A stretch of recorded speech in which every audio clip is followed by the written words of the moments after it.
Hey, what's up everybody? I'm SuperSonicJB, and I'm about to lay waste to this villain who wanted to fight me.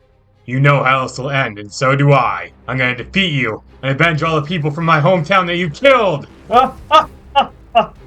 You've got guts, kid. But you'll never beat me. I've killed an entire planet by simply raising my pinky.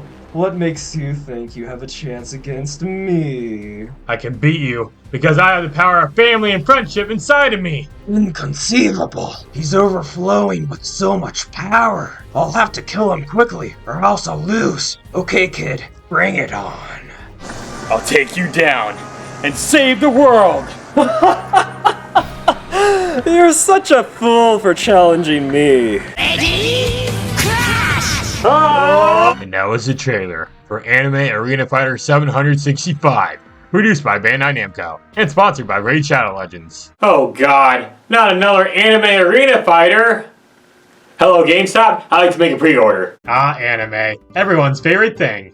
Aside from ice cream at least. Anime's been around for many years now, and has become so popular lately across the world that they even made an anime about a vending machine of all things! Can you believe that? Now I've been a big fan of anime ever since my high school days. I didn't really watch much anime when I was a kid. The only thing I watched was Pokemon and Sonic X, which yeah, were big parts of my childhood and all, but I truly didn't get into any other genres of anime until I was a teenager. And throughout the years, I started watching a whole bunch of animes. Yeah, even that one. Nowadays, since anime has become so popular, there's been a bunch of tie-in video games released. If an anime series becomes really popular, it's pretty much guaranteed to get a video game based on it. Like how the heck did High School DxD get a video game based on it? And it didn't even release it in the West! What the heck?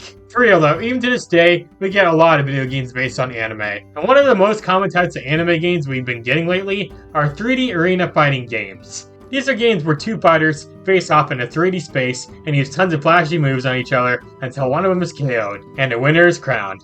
These games have been releasing like crazy lately. It's like if an anime becomes popular all of a sudden, they make it into Arena Fighter. Most of these games are made by the same company, Bandai Namco, who's best known for making the Tekken fighting games. And Pac-Man too. Namco's been putting out a ton of these Arena Fighters over the last few years. The problem is a lot of these games aren't received very well, both by fans and critics. Lots of them feel lazily made and get repetitive super fast. Plus a lot of the gameplay mechanics usually involve just mashing one button non-stop and trapping your opponent in an infinite combo. There's also a lot of hate on these games because they don't feel like a well-developed video game that fans wanted. And lots of these games usually just retell stories that the animes have already covered. Now, not everyone hates these games. There are some fans out there that like them for their gameplay or music, but most people don't like these anime arena fighters. And in today's video, I thought it'd be cool to check out some of these games and see for myself if they're any good or not. Now remember, these opinions are all my own, and if you disagree, that's perfectly fine. Just remember, I'm not the best at fighting games. Unless the Smash Bros are dead or alive. How am I good at this game? There's tits on the screen blocking my view! Anyways, without further ado, let's go ahead and take a look at some 3D anime arena fighting games.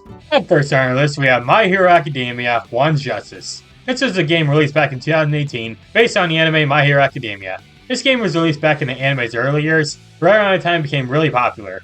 Now, back in 2018, these anime arena games weren't being released as often, so it seemed like a pretty cool game at the time, with a lot of potential. I mean, this anime revolves around superheroes fighting evil, so the idea itself could easily work in a fighting game. Anyways, let's start playing the game and see what it's like. Wow, they really have a terms of service agreement up here before I even start the game. Wait, if I hit I do not agree, does that mean I can't play the game? I mean, I'm not a resident of Germany, so I can agree on that. Wait, another one? Dude, I just want to play the game! Oh, alright, whatever, I agree. And no, I did not read any of that. It could have said something like, you'll die if you play this game, but I couldn't be bothered to read all that. And that's how I ended up dying on the floor there. Aw, look at the Ochako loading screen, isn't it cute? So this game has a few different modes we can play. You got story mode where you follow a storyline for the anime and fight many opponents. Mission mode where you complete a bunch of assignments and get rewards. Local and online modes where you face off against someone else. Some customization options, gallery, arcade where you go through a bunch of fights against specific characters. And my favorite mode, settings. That's where I adjust the vibration. Let's start things off by checking out the story mode. It starts off with All Might and All for One getting into an intense fight. But then just when it's getting good, the screen immediately cuts to some lame JPEG looking cutscenes where Deku narrates to the audience about the origins of superpowers, or quirks in this case, and what life is like in the modern day. He talks about Deku getting All Might's powers and basically just recaps some scenes from Season 1 of the anime. But the actual storyline itself here takes place midway through Season 1 of the anime, which is kinda weird, especially if this is your first introduction to the series. Honestly, I'm not a big fan of these cutscenes. They're literally just JPEGs of voice acting over them. I've never liked it when games do this, and the worst part is the game literally had an actual anime cutscene earlier, so why didn't they continue that? Well, probably because of the budget. Yeah, a lot of these Bandai Namco arena fighting games have a pretty small budget, and most of the time the budgets are gonna go to the gameplay instead of the cutscenes. These cutscenes make up almost the entire story mode too, and they're just so boring to watch. There are two separate stories though, one where you control the heroes and the other where you control the villains. But they both play out very similarly, with each story just being a bunch of fights, one after another. So yeah, the story mode here isn't that great. But the most important thing in a game is its gameplay, so let's talk about that. During combat, you have a normal attack button that you can use to do some basic combos. You have a counter attack that lets you stop your opponent from attacking, and you attack back. And you have multiple different quirk specials that you can use. You got charge quirk specials that deal a ton of damage, and you can also block and even double jump. How cool! There's also a special attack you can use when the bar below your health is filled up. This lets you unleash a super powerful attack that deals a ton of damage, and each attack is unique for each character. And there's this guard bar here. When it's empty, it breaks your character's guard, and you won't be able to block as much. And that can make fighting way more difficult. You also have yellow attacks where your character turns yellow and gets armor that allows them to plow through some enemy attacks without being interrupted. You do still take damage though. Meanwhile, there's these red attacks that are mostly unblockable attacks that involve grabbing your opponent a lot of times. Both of these moves do have their own weaknesses though, so use them wisely. One cool thing that you can do in this game is continue to combo your opponent off of a freaking building. This is a pretty cool mechanic. It makes the gameplay super fun at times. Though to be honest, this gameplay mechanic can get kinda glitchy at times. Honestly, I found the gameplay itself pretty enjoyable for the most part, but one thing that does bother me is how unbalanced a lot of the characters are here. Some characters have insanely OP combos that feel impossible to get out of, and others have broken mechanics. Like Sue here, who can reach all the way across the entire stage to attack you and put you in a combo. Or Daki, who can still knock you for a long period of time over and over again like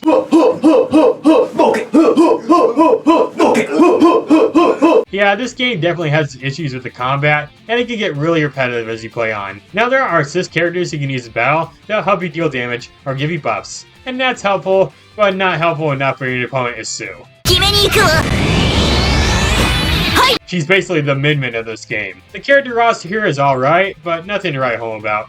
I mean, I don't think anyone wants to write home about this anime game, but who knows? After you clear a stage in the story mode, you go to ranking, with an S rank being the best. What's funny is that you can actually get an S rank in levels where it's only cutscenes. Oh man, that cutscene was so intense. I can't believe I got an S rank on it. Also, sometimes President Mike will commentate some scenes, which is pretty cool. There's no English voice acting though, it's only in Japanese, which does kinda suck, but like I said, this game didn't have that big of a budget. Also, after you beat a story mission, you can get some rewards that you can use to customize your characters and your profile. The game gets super excited when you get an award too. Like I got sunglasses for beating a mission, and it was like BABO!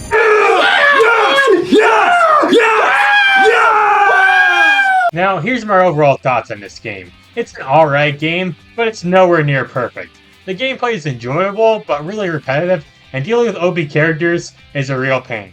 Plus the story mode is very bare bones and lame. This game feels like that type of game that's fun to play with friends on a weekend, but it's not super fun to play by yourself. If I were to rank it, I'd give it a C. This game did get a sequel though, and everyone said it's way better, so let's turn around and check out that game, shall we? So the sequel here is called My Heroes 1 Justice 2. Why didn't they call it 2's Justice? Off the bat, I gotta say, this game is a huge improvement over the first game. There's way more playable characters here, combat is much more fluid and responsive, there's boss battles in the story mode, and there's even an English dub this time around. All the characters have unique movesets, and they even balance out all the characters way better this time around. Ha! Take that, Sue! It just stings a bit. Honestly, I think the gameplay here is way better than the first game, in every way. One of the new features here is this inclusion of 3 Plus Ultra attacks. Plus Ultra 1 is a quick and strong attack that does a decent amount of damage. Plus Ultra 2 is a cutscene style attack that does a ton of damage, though it tends to go on for far too long. And Plus Ultra 3 is where your assist characters join you in a team attack. If you have certain characters together, you can get some really cool attacks here. Heck, even at the start of a battle, depending on who your team is, you might have a cool interactive cutscene that plays out. Yeah, Kirishima! Alright, let's go, Bakugo! You're late, dumbass! And just like the first game, this game also has a story mode.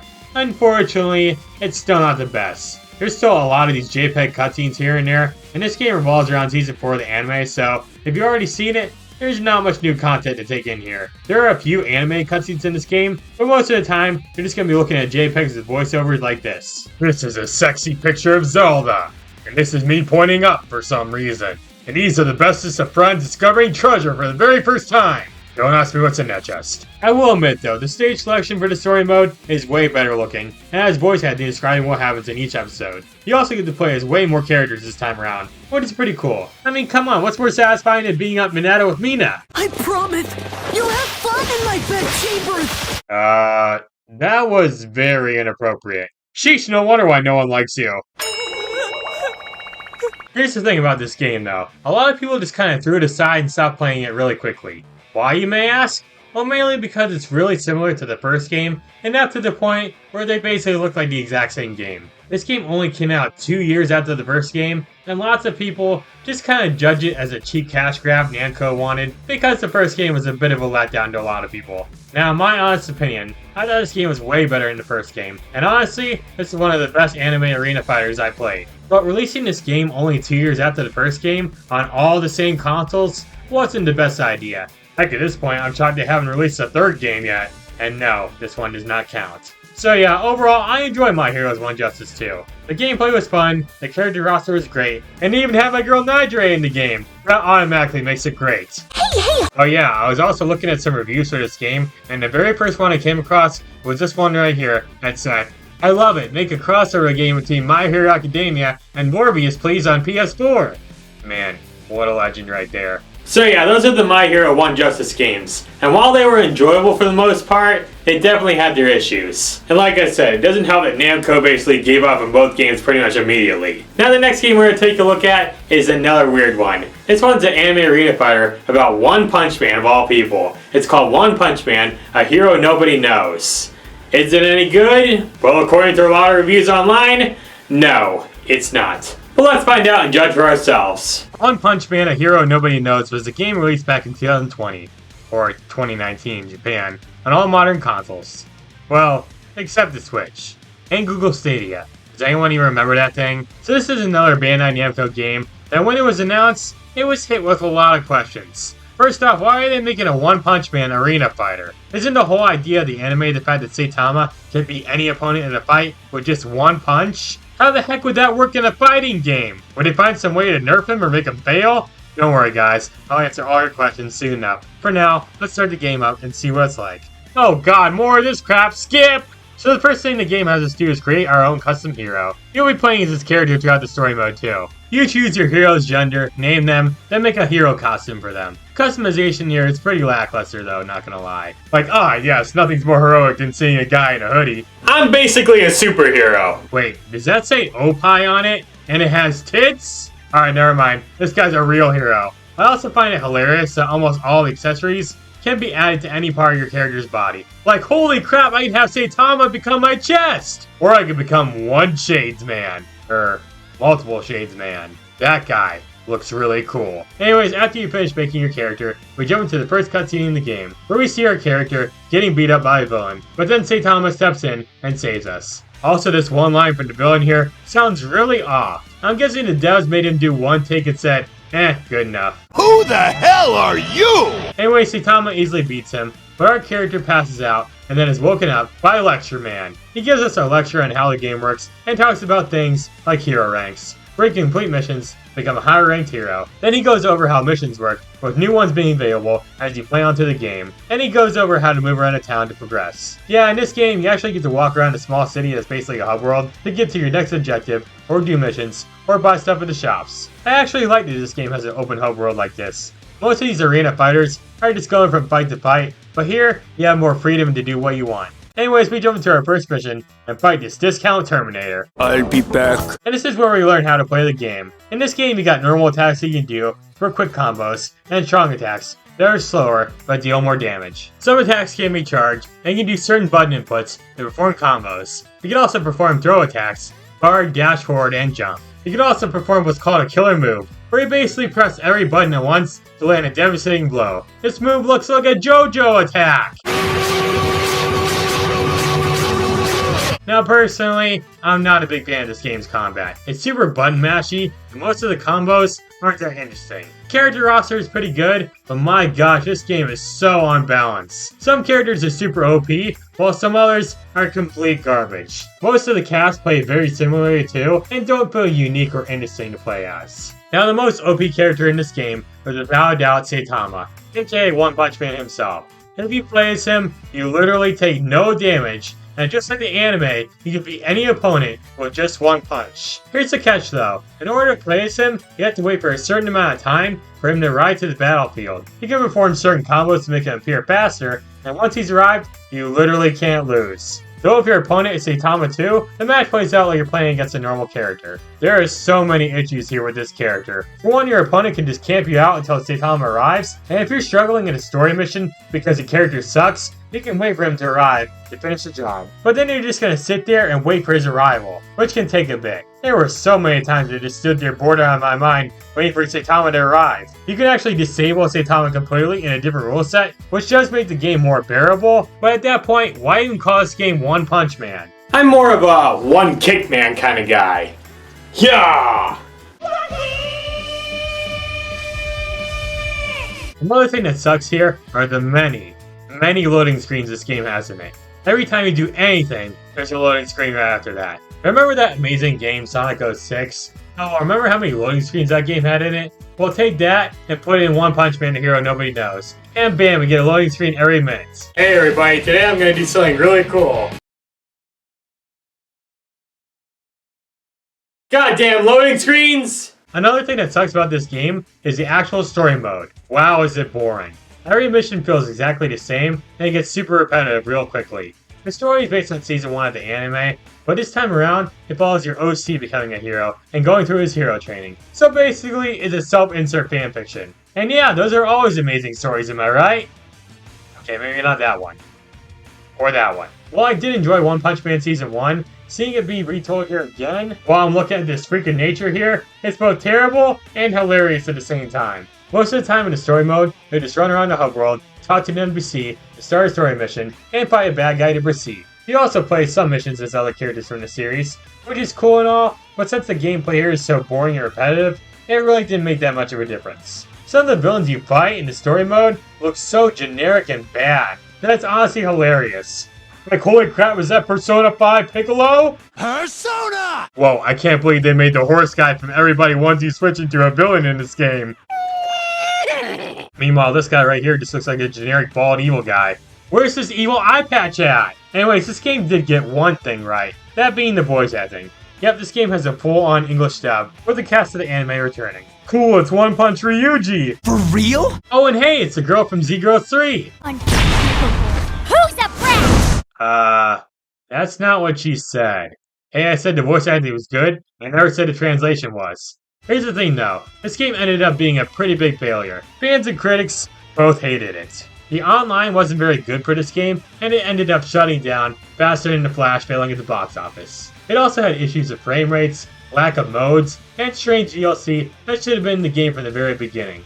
Honestly, I wasn't a big fan of this game, and I didn't even bother beating the story mode because I got so bored of it. The game just felt like a cheap cash grab that wanted to capitalize on the anime success. We didn't need a One Punch Man arena fighter at all, but some people say, we did need a Demon Slayer arena fighter. Demon Slayer The Hinokami Chronicles was an arena fighter game released back in 2021 for a bunch of modern platforms. It's another anime arena fighter, but this time around, things are a bit different. This isn't another Bandai Namco game, no, this is actually produced by Sega, and honestly, this game is really good. I did a Let's Play in this game back in the day, and let me tell you, it was a lot of fun. But holy Jesus, this game has so many annoying copyright issues! This game was hard as fuck to make videos about, because lo and behold, almost all music and lots of the cutscenes are copyright claimed. This wasn't just an issue for me, apparently there's been tons of other people who had issues with copyright claims for this game. I mean, if you're gonna make a video game based on anime, you shouldn't copyright claim every single thing in the game! Man, this new Demon Slayer game's actually really fun. Here, bud. That's a copyright claim. Stop having fun playing this game. God, you people make me sick.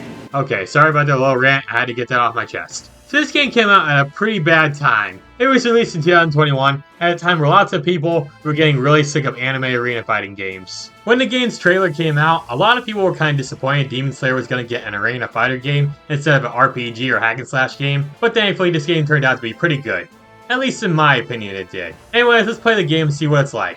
Let's start off by talking about the game's story mode. The story follows season 1 of the anime, as well as the Mugen Train arc. It does skip through a lot of episodes from the anime, mostly the filler ones, but Nezuko is already a demon at the start of the game, and the game completely skips all that part. Well, I guess if you're gonna skip over something to save some time, you might as well skip over the very reason what led you to starting your Demon Slayer journey in the first place, right? That's like me skipping the intro to this video, and just jumping straight into a pointless joke. She's pregnant? This game was for sure made for people who already seen the anime, and already know what's happening in the storyline, so if this game's your first introduction to Demon Slayer, you're probably gonna get confused at times. Who the fuck is Tanjiro? I will admit the cutscenes themselves are really well animated, and the art style here is great. These look way better than those JPEG cutscenes seen in previous games. This game even has the English dub, which made things way nicer. So the story is split up in multiple chapters, with each chapter revolving around an episode from the anime. In each chapter you watch a bunch of cutscenes, do some battles, walk around a 3D hub world, and even fight a boss at the end. Yep, this game has 3D hub worlds that you can walk around and talk to NPCs in.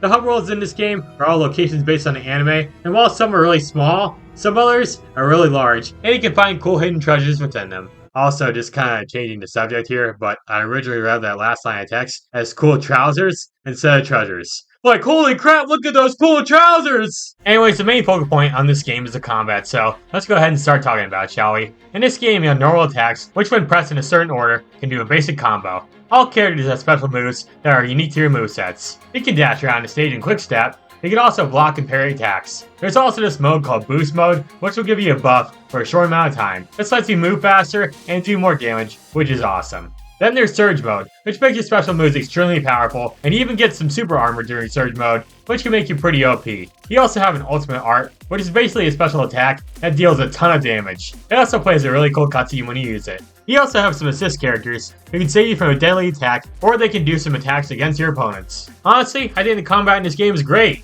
Out of all the anime arena fighting games I've played, I have to say, this game controlled the best and was the most fun. Don't worry though, I can still mash one button for days if I don't have any skill. Now yes, the combat is great, but it does have some issues. For one, sometimes there's just way too many particle effects blocking the screen.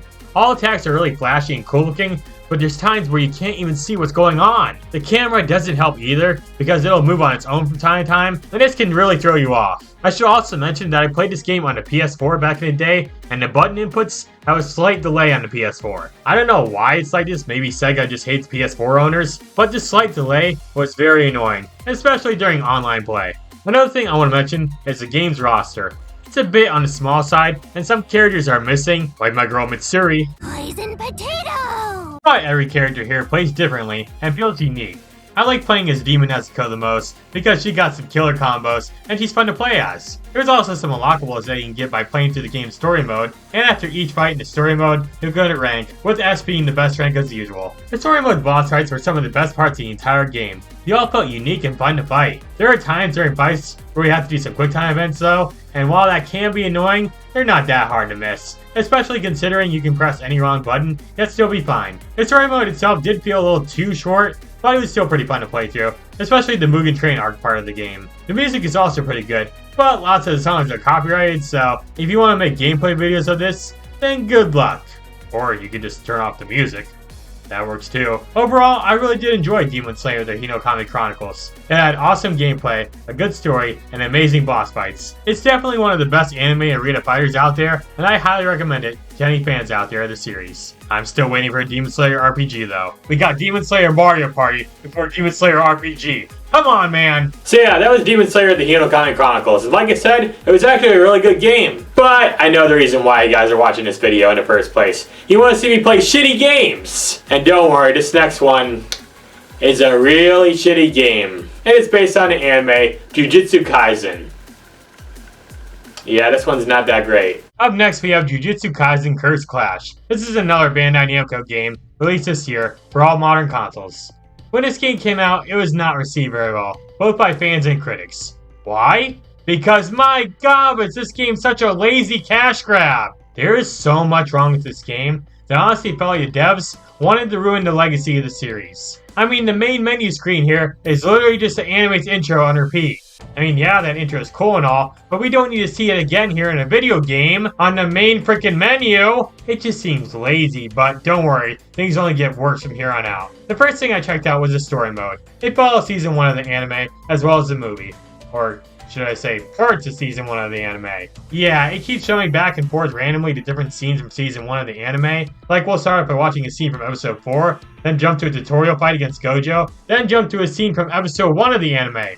Like, what the heck is going on here? Another thing we get to see are these PowerPoint JPEG looking cutscenes. Yeah, these cutscenes happen a lot, and there's not that many animated cutscenes in this game. Again, these JPEG cutscenes with voice acting over them are just so lame and lazy looking. Like I said during the One Hero section of this video, this game probably didn't have the budget to make more animated cutscenes. So we got stuck with this crap. Anyways, in the beginning, Gojo starts training us, and this is where we learn how to play the game. Why the heck is the text box right there? So in this game, you actually use 3 buttons to attack, and you can form combos by doing specific inputs. You also have cursed energy techniques that give you special moves that can be used to deal damage. These cursed energy attacks are actually the only way you can deal damage in a fight. You can do the greatest button mashing combo on earth, but if your attacks have no cursed energy, then you'll deal no damage at all. The bar at the bottom left represents how much cursed energy you have, and as you play on through the game, you'll level up and your cursed energy meter will get better. You can also guard, jump, parry dodge, and dash in the air during combat. The combat itself is alright. I mean, it's passable for a fighting game, but it's not really that much fun in my opinion. Plus, so many of the playable characters in this game play pretty similarly. There's so many reused attacks on all these characters that sometimes I forget who I'm even playing as. I'd say my favorite character to play as here was Megami, because he can summon his animal friends to help him in battle. Everyone else though, yeah, they're not as fun. Also, I did notice while playing through the game that there are some parts where the voice acting doesn't match up with the text on screen. Then give it a try. Not that I think you can't. I guess they didn't have the budget to fix the translation issues. Lots of the fights in this game are actually team battles, which I always thought was a weird choice, especially given the fact that almost all the characters play the exact same way. Sure, some of the story mode missions only have one-on-one fights, but lots of times, you'll be doing team battles. In team battles, you do get this cool joint attack though, which is basically your 2 characters doing a special attack against your opponent. It has a pretty cool animation, not gonna lie. Well, most of them anyways. Heck, the character selection screen isn't really that impressive. I feel like some characters are missing here, but hey, at least Panda's here, right? Skadoosh! This game also doesn't have much content available. You got story mode, online play, and free play, and that's it. Well, you do have a shop feature too, but it's not that helpful. You can just buy outfits and collectibles, though these outfits are mostly just different colored shirts for your character. Like, oh my god, I can play Tsunami in a blue shirt? Also, why on earth do you have to pay in-game currency for nicknames? That's just incredibly stupid. Oh, sorry, I can't call it that. It'll cost me money. Another thing I don't like about this game is the constant waiting. Like during a fight, after you perform a combo, you'll knock your opponent down, but you'll have to wait for them to get all the way back up before you can do anything else to them. This happens constantly in fights, and there's no quick get-up move to speed up the process, so be prepared to wait around a long time during a fight.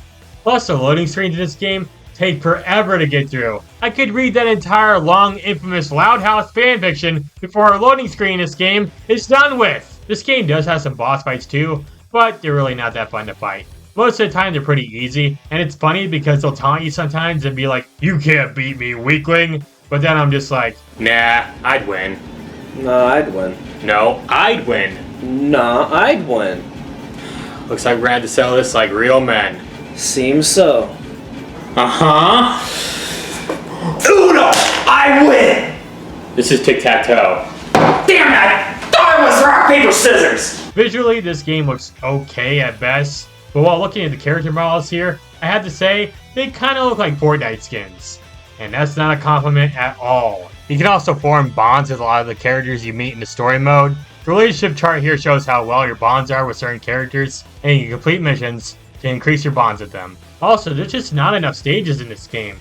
Some of them look way too similar to each other, and the game's soundtrack is pretty forgetful and boring too. Honestly, I don't have much more else to say about this game. Overall, I think Jujutsu Kaisen Curse Clash was a pretty bad game, with so much wasted potential. Heck, this game is still marked at full price at the time of making this video. What is wrong with you people? Hey everybody, let's throw peanuts at him and see how he likes it! I get what I deserve. Yep, so Jujutsu Kaisen Curse Clash, it wasn't a very good game. But I have one more game I want to take a look at today. And I'm sure you all know what that game is. Jump Force. So, up last but certainly not least, we have Jump Force. For those of you out there who aren't familiar with this game, let me explain. This is a crossover anime arena fighting game featuring tons of characters from various Shonen Jump series. It was published by Bandai Namco and developed by Spike Chunsoft. You know, the people who made Pokemon Mystery Dungeon Explorer Sky. It was released back in 2019 in celebration of the 50th anniversary of Shonen Jump. It was a really hyped crossover with multiple playable characters from series like Dragon Ball Z, Naruto, One Piece, Hunter x Hunter, JoJo's Bizarre Adventure, Bleach, and many more. Now yes, there has been crossovers like this before in the past, but this game was going to be way bigger and way cooler. But then it turned out to be a total piece of crap. Yeah, this game had a pretty bad launch, or should I say, existence. When it came out, the game was littered with tons of bugs and glitches. The online lagged like crazy, and at the start of the game's launch, the character roster was pretty limited. As time went on, more and more characters were added to the game, like Deku from My Hero Academia, who was actually called a racist in this game. ヴィランだ僕がみんなを守らなきゃヴィラン俺はナメック星人だ。 Funny thing is, this game actually sold really well. Heck, it was the 4th best-selling game in North America back in 2019. But the reason why it sold so well in the first place was because of hype. But when people got their hands on the game, they realized it wasn't as cool as they thought it'd be. This game was such a big failure that Namco shut down the online servers in 2022, and the game itself got discontinued. Yeah, you can't buy this game on any online stores anymore. I mean, you can go to Steam right now, and it's like, yo, what the heck is this? This game doesn't exist, you silly goose! I mean, you can still buy physical copies of the game, but some of them are a little too high priced. This game's barely even worth $10. What makes you think I'll pay that kind of price? Here's the thing though, this game was heavily made to appease Western fans. I mean, the characters get sent to New York City itself, and we see Goku fight Frieza here. And a bunch of stages in this game were places themed around the real world. The art style here was really realistic looking, and the characters look super shiny and well detailed. But then you see the character models in game, and then question, what went wrong here? Sheesh, I've been bashing this game like crazy, and I haven't even started playing it yet, so let's just start up the game and experience it for ourselves. Let's start off by talking about the game story mode, shall we? The game starts out with Frieza destroying New York City, because, you know, all villains love attacking New York City for some reason. But then Goku shows up to stop him. Then Frieza attacks Goku with a laser beam, which ends up missing him, and it hits a random civilian. Then Trunks shows up and revives a citizen using a thing called an Umbra Cube, which will turn them into a hero. This is where we get to make our very own avatar. The customization here is alright, but most things like the hairstyle are just ripped straight from other characters in this game. We then jump into our first fight against some generic looking henchmen, but we'll talk about the gameplay here in a bit. After beating the henchmen, Frieza leaves, and Goku and Trunks recognize our potential to be a hero, so they take us back to their HQ. This is where we meet Director Glover, who's basically like the Nick Fury of this game. He tells us that the Shonen Jump worlds have started merging into the real world, and now there's these evil Umbra Cubes that have been brainwashing heroes, turning them evil, and to make the villains way stronger. They've also turned the normal humans into creatures known as Venoms. And no, not that kind of venom. The heroes come together to form Jump Force, and work together to save their worlds. All the characters get split into different groups. Here are 3 squads with Goku, Naruto, and Luffy being the leader of each squad. You'll have to choose to join one of these teams. わらわはルフィがいればそれだけでいい Simp! Simple art! Simple art! I went with Goku's team because, well, why not? I mean, I haven't watched any of One Piece, and Naruto was giving me a dirty look here. So Team Goku it is. As you play onto the story mode, you'll save a bunch of anime characters from those evil cube things, and you'll be doing this throughout the entire story mode. Every mission here is the exact same thing, but with different characters. You watch some cutscenes, fight a possessed hero, and rescue them. Repeat this tons of times, and that's basically the story mode in this game. This story mode is just pure, repetitive garbage. The story is literally just a self-insert fanfiction with so many dumb moments. For instance, we see Goku meet Light Yagami, don't say that name backwards, and he starts talking to him about the Dragon Balls like, "Hey, I heard you got some cool balls." Then we see a scene where Yugi meets Dio for a few seconds, and then Dio leaves the story mode altogether like, I am Dio! Alright, gonna head out. Don't forget this scene where Goku says that Bakugo reminds him of Vegeta. I guess because they both have anger issues? Hey, I don't know. We do get to meet the villain named Kane, and he's pretty forgivable, not gonna lie. Heck, half the time I forgot he was even in this game. Honestly, I think the story mode is the worst part about the entire game. It's so repetitive and boring to play through that I literally felt I was gonna go crazy! And at one point, some of the heroes get repossessed again, so we had to save them all over again! And at this point, I pretty much gave up on playing the story mode. Though I do want to mention how many loading screens there were here.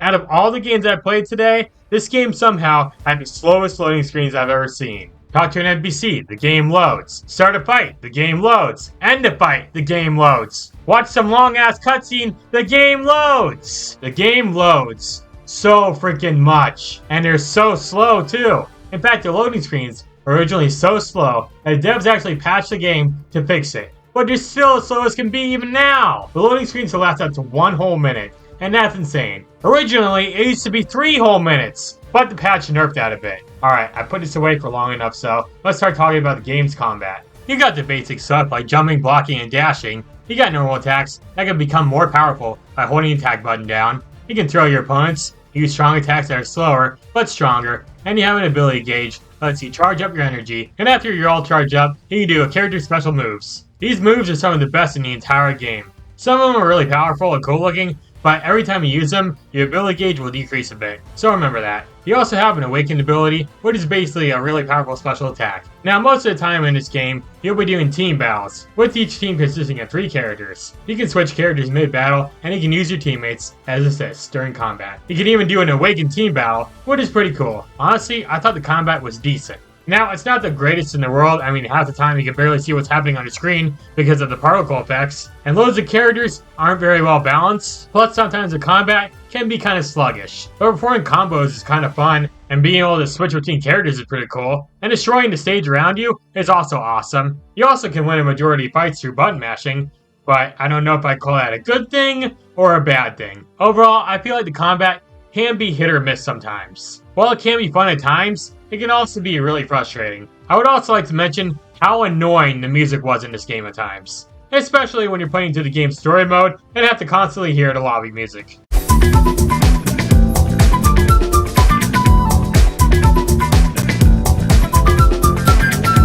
The graphics in this game are also hit or miss. While I think the backgrounds and environments look great, I can't say the same thing about the character models. Good God, do they look ugly. Like, what the fuck is up with Deku here? Am I... What? The animations during some cutscenes can also look very stiff and finicky. Like, look at this crap here! He's just being dragged up! He's not even moving his body! There's also no English dub in this game, which is such a big letdown. Heck, a lot of the cutscenes in this game aren't even voice acted, and that's just such a big missed opportunity. Yeah, at this point, I think it's about time for me to start wrapping things up. So in the end, I wasn't a big fan of Jump Force. It was such a huge letdown of a game in every way. The combat had issues, the story was garbage, and the repetitive mission structure was horrible. Honestly, I wish this game was more like Dragon Ball FighterZ, because that game had tons of love put into it, while this game felt like a cheap cash grab that was heavily rushed. Now I can understand why it got shut down in the first place. Because they didn't add Bob the Builder. Come on, man, he's the best Shonen Jump character of all! So yeah, those are some anime arena fighting games. Now yeah, there are plenty more out there, and I'd love to make a follow-up video to this sometime in the future. But for now, let me just say, I'm sick and tired of these games. Lots of them just feel like lazy cash grabs with very little effort put into them, and even the ones that are good are often misjudged because of the overall reputation of these games. I wish anime companies would stop letting Bandai Namco make games for them. I mean, we don't need all these anime arena and fighting games in the first place. Unfortunately, it seems like these anime arena fighters aren't planning on stopping anytime soon, especially when there's a new Bleach game coming out soon. Oh well, I guess it could be worse. At least they're not educational games! So the kid goes to the store and buys 13 breads, or 13 loaves of breads, whatever. But on the way back from the store, he runs into 3 friends and gives them all 2 loaves each. So yeah, those are some anime arena fighting games, and yes, some of them are actually good, but a majority of them aren't that great. Lots of them are basically just cheap cash grabs, and Bandai Namco wanted a piece of that anime money. It really sucks because a lot of these animes really deserve some awesome games, but nope. We just get this crap. And like I said, this crap ain't stopping anytime soon. I mean, Anime Arena Fighter 766 is right around the corner, dude. And that one It's gonna really suck. Maybe. I don't know. Hey guys, this is Bandai Namco here. Make sure to keep buying our anime games. Or else. Come on, buy the games already!